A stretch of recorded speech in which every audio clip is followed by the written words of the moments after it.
Well, Paul was kind enough to donate me some coax yesterday, so today I'm going to be making a flower pot antenna for 2 and 70 centimetres, 2 metres 70 centimetres, just using bits that I find around the boat.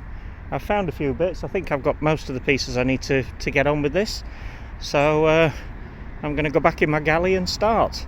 You might just about be able to notice the scanner antenna on the pole at the back of the boat, and if your eyes are really peeled, the 9-foot whip somewhere in the middle. Well, this flower pot's going to join them, so hopefully that'll get me to the repeaters a bit more easily. So here we are in the galley. I've gathered most of the bits I need to manufacture this. We've got a long piece of tube. Sadly, it's quite fat. It's the 40mm waste pipe, so but it's all I've got, so I'm going to use it. The smaller diameter tube, I'm going to wrap the coil formers are all based on 20-25mm tube, so rather than having to recalculate the coil, I'm going to make a coil on a 25mm diameter former, so I can use the standard 9 turns of RG58, and then I'm going to put that inside the tube. Now, I don't know whether this is going to work, a bit experimental, but you know, it should look tidy enough. We've got a bit of wire for the radiating element and a few tools, and of course a tin of hairspray. So Paul was good enough to give me some coax, a nice big bundle. Look, I'm going to make the antenna out of this coax. It's relatively flexible, but quite low grade, I think. RG58. It literally just says RG58 cable on it. I've cut a good foot off the end of it, just to get back from any bit of it that might have been oxidised. I don't know how long it's been on a roof or outside or whatever, so I've cut a good foot off it just to get rid of that. And all I'm going to do now is strip it back and solder my radiating element, which I'm going to cut to a reasonable length but leave long so I can trim it later. Solder the radiating element and just a bit of heat shrink to protect the braid.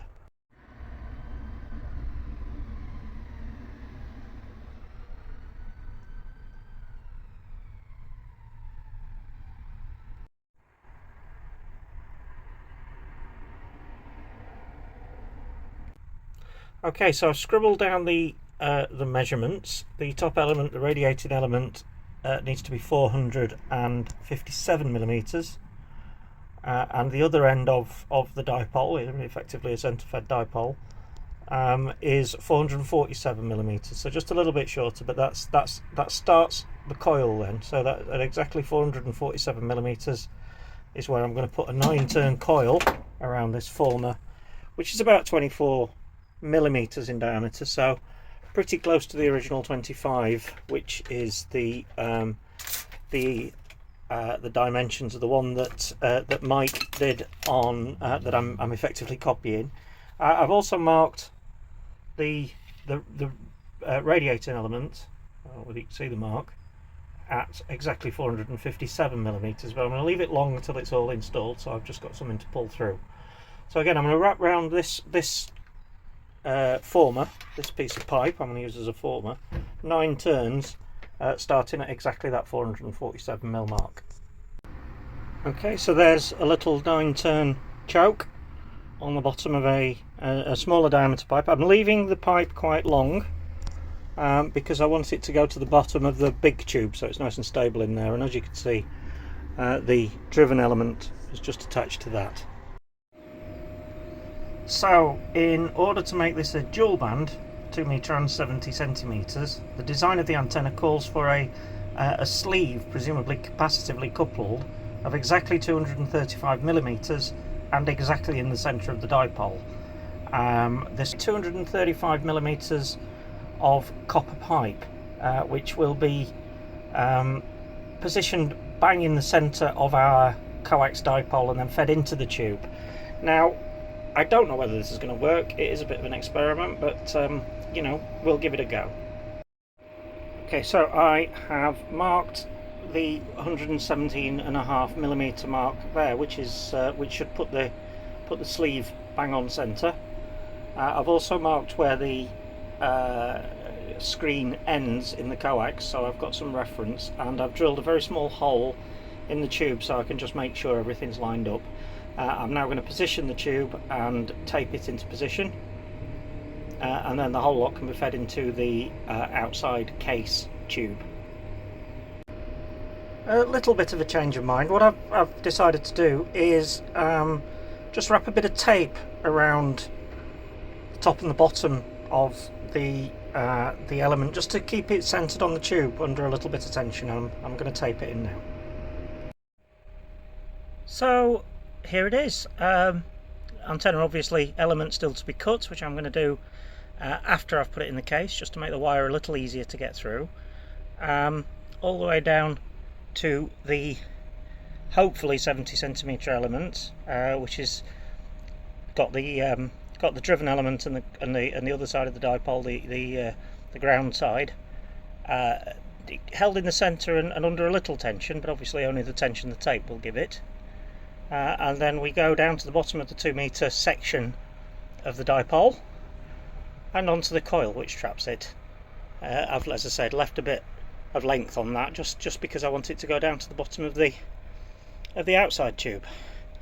But theoretically, save the little trim there, that is a finished flower pot 2 metre 70cm antenna. Now I've found this little magnet here.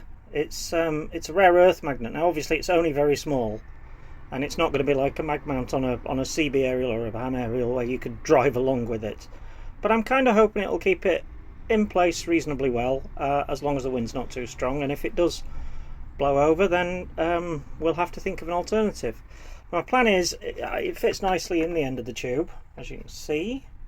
So my plan is I'm going to drill a hole through the tube to put a bolt through, which will go through that loop and hold it quite tight, and then fasten the screw down onto it just to pull it right in. And obviously I'll probably end up putting tape around it as well, because you know, that's what you do. Anyway, we're coming to the end of this, and so hopefully we'll be able to try it out soon and see if it works. Well, there we have it. It's only a small magnet, but it is actually quite firm. I can you know, put quite a bit of strain on it. It won't stand a strong wind, and it won't stand any abuse, but it'll hold. I think it's bolted into place and tightened up nice and snug. And then if we go up to the top of the aerial, I just used a very hard to see against the light there. That might be better. I've just tied a piece of string, a couple of half hitches, and some heat shrink to the top of the driven element, so I can just hold it at the top of the pipe, nice and taut. And now we move on to the hairspray. So we're going to take the hairspray, remove the cap, bung it on top of there, tape it on, and we're done. That's all I've got. So there we are. Not exactly subtle or slimline, but it's there, it's quite neat, and it should work. Let's go and put a PL259 on and have a go.